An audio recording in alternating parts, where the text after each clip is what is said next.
Assalamualaikum warahmatullahi wabarakatuh. Amma ba'd. Bapak Ibu sekalian semoga dimuliakan Allah Subhanahu wa taala.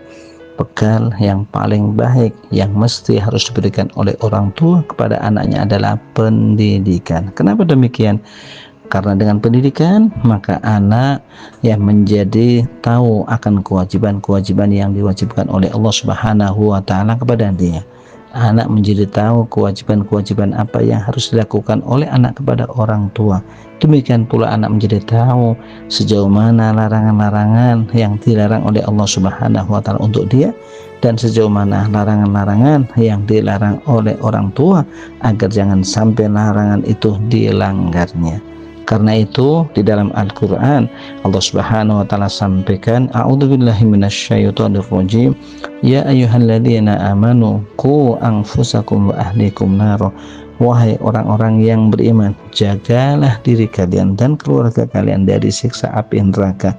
Makna ayat ini sebagaimana yang difahami oleh para ulama ahli tafsir, ayat ini mengajarkan kepada kita agar kita senantiasa mengarahkan anak-anak kita dan membekali anak-anak kita dengan bekal yang bisa menjadikan mereka dekat dengan Allah Subhanahu wa taala, dekat dengan surga dan jauh dari neraka, jauh dari larangan-larangan yang dilarang oleh Allah Subhanahu wa taala.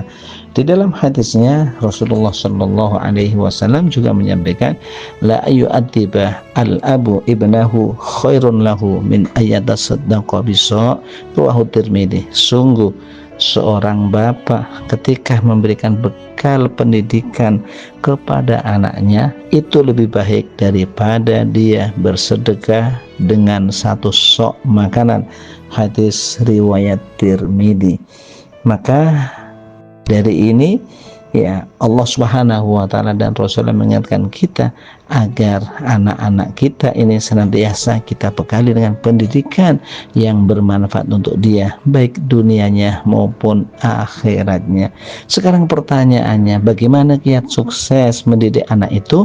Salah satu kata kunci ya agar kita sukses mendidik anak adalah agar anak mengikuti apa yang telah ditentukan dan yang telah diharapkan oleh orang tuanya. Tidak sebaliknya, orang tua mengikuti apa yang diinginkan oleh anak. Kenapa demikian? Karena kalau kita lihat di dalam banyak ya hadis yang disampaikan Rasulullah Shallallahu Alaihi Wasallam, Rasul ya justru ya menyuruh anak-anak yang dididiknya agar mengikuti apa yang diinginkan oleh Rasulullah Shallallahu Alaihi Wasallam. Satu contoh, bagaimana ketika Rasulullah Shallallahu Alaihi Wasallam memboncengkan Ibnu Abbas yang masih bocil di belakang ontanya, di belakang keledainya, lalu Rasulullah Shallallahu Alaihi Wasallam menyampaikan kepada mereka, ya hulam, inni wa'allimuka kalimatin ihfadillah yahfadka ihfadillah tajidhu tujak.